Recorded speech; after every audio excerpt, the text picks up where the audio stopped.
Part 3.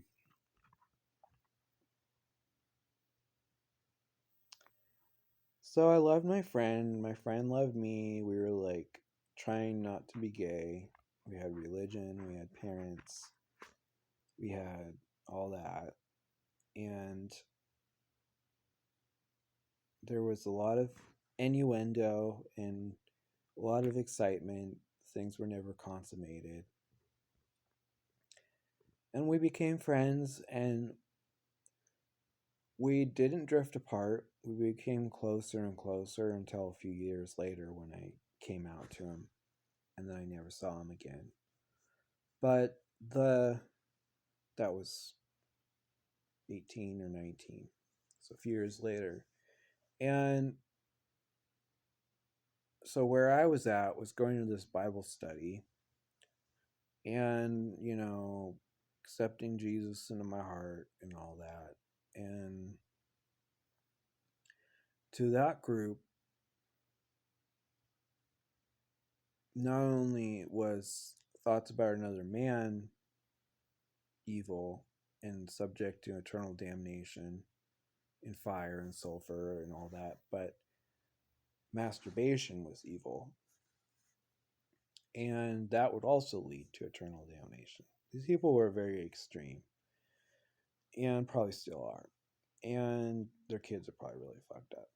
So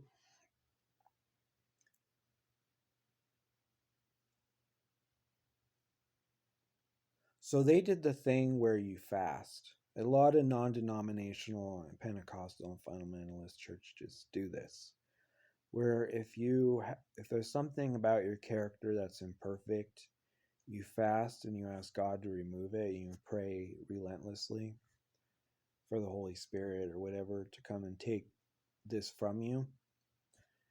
And he had this in his house. He had this like chart, like he was totally prepared.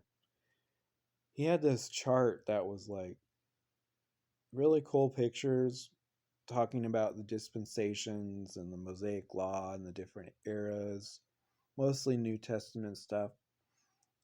But he would like look at me like the guy who was running this Bible study, my grandma's renter, was like, if there's something that you need to have God remove from your heart, like he obviously knew that I was gay and I wasn't going to talk about that, but I did allude to masturbation. And by that time, I was attracted to guys. So I was thinking mostly about guys, in a lot of different ways. And which was being told was evil. So, and my mom was not around at that time because I was living with my grandparents by then. But so I started fasting and I did this 2 or 3 times to try to not be gay and try to not um, masturbate. And a lot of you have gone through this. You know what I'm talking about. And a lot of you still are. So that's why I'm making these videos. So the third time I fasted, I decided that I would fast until I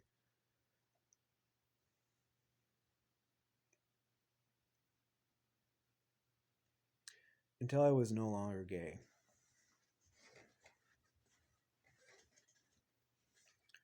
So that meant if I starved to death being gay, that I would starve to death. And that would be all right with God, I guess.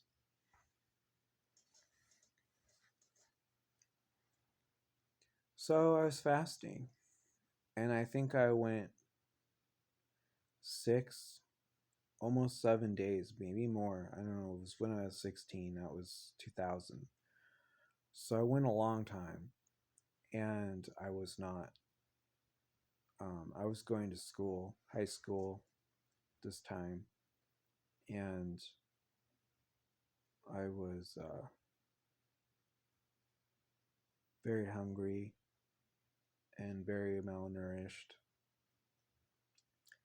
and determined that nothing would stop me from fasting until God took away me being gay and took away me masturbating.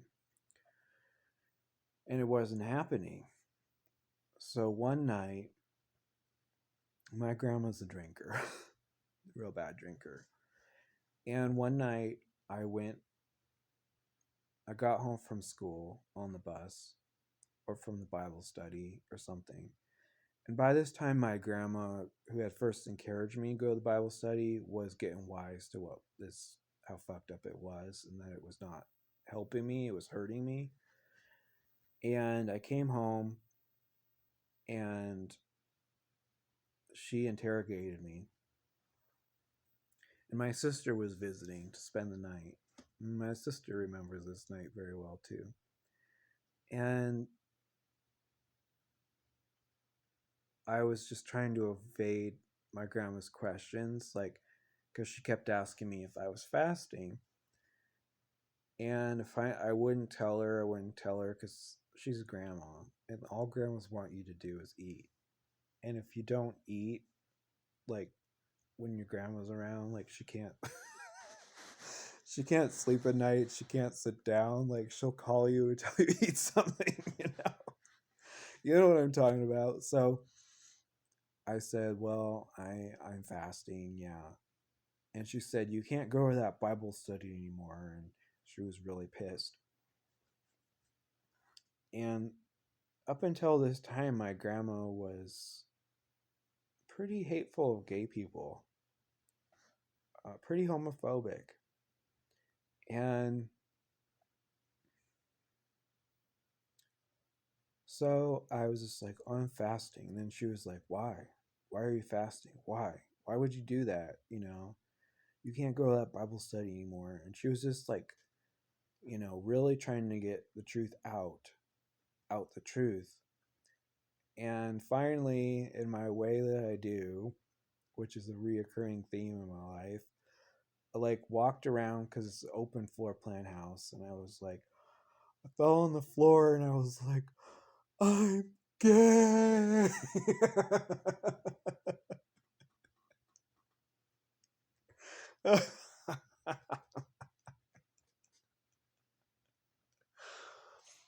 Oh my god, it's not funny because I was crying so bad. I was like, I'm gay. And I was like crying, like hyperventilating on my knees on the floor. And my sister was sitting there.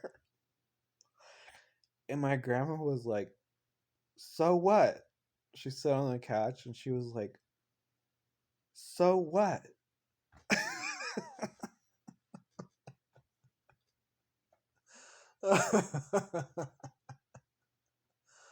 Oh my god.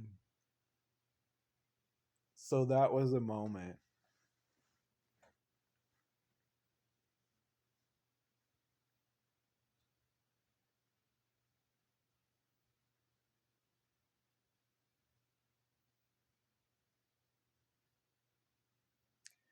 So my grandma basically realized that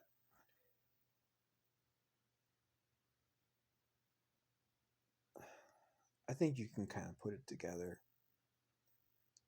If her grandson was so worried he was gay that he was willing to starve himself to be right, it must not be as bad as what some people think. And she didn't think it was as bad as the neighbors did, but she thought it was pretty bad. And she just kind of realized, and that made me realize that it wasn't a bad thing. And I wasn't going to go to hell, and it was actually a pretty cool thing because it meant that I loved people, cared about people, and helped people, and I was honest and real. So I came out to my grandma and my sister, and that was that was the big thing. That was the biggest. But I didn't come out to everyone all at once. It was like constantly learning and finding out, if people could be trusted and, if they were safe. And I started going some point, I don't know if it was around then or later on, but I started going into a group that was held at the health department. That was a group for gay, lesbian, trans, bi, genderqueer, queer kids, run by queer youth leaders, and it was not religious, and it was very cool. And that's where I ended up meeting my first boyfriend, who was a really awesome guy, and we really loved each other. But I didn't have my first boyfriend until I was junior or senior high school, and that was when I was first, intimate with a guy, and that was really wonderful. And so I just slowly started coming out and made the situation between me and God, which I still believe in, right. I had to re-engineer the whole thing. For a couple years, I was so traumatized and had so much trauma from this religious experience that I wouldn't even say the word God. That's another story about how I came back to my faith, which is totally my own invention. Um,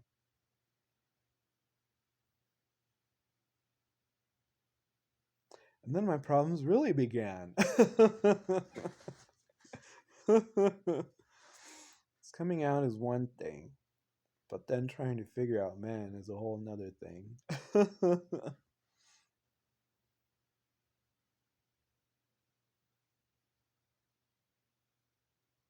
I think that's good for now. So thanks so much for watching. I don't know, pretty low quality. I don't know if this is gonna be worth anything to anybody, but I hope that this story at least entertains you and at the most reaches people who it could help, and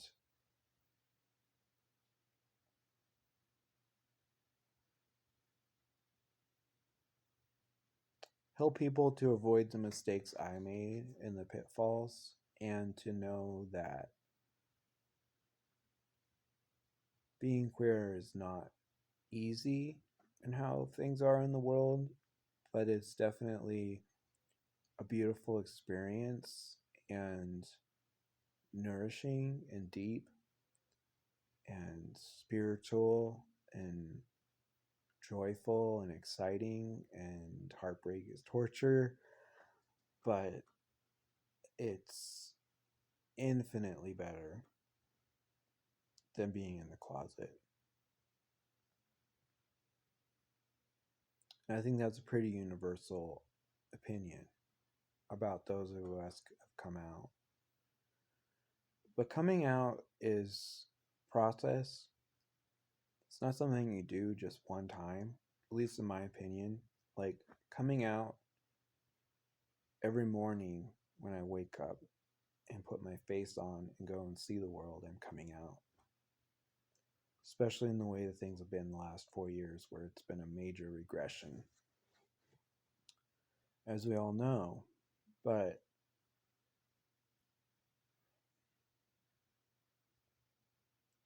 unfortunately, a lot of us have to get to these life and death crises before we come out. But at least I did, and a lot of people my age did. Younger folks are just kind of like I say, coming out kicking and screaming. But even if their parents aren't supportive, which is something I'd really like to talk about more, because that's a pretty interesting change from the 80s and 90s, coming out now and in the early 2000s or 2000 teens as compared to when I came out in 2000. So I hope that struck a chord somewhere, and thanks for listening. Have a great day. Bye.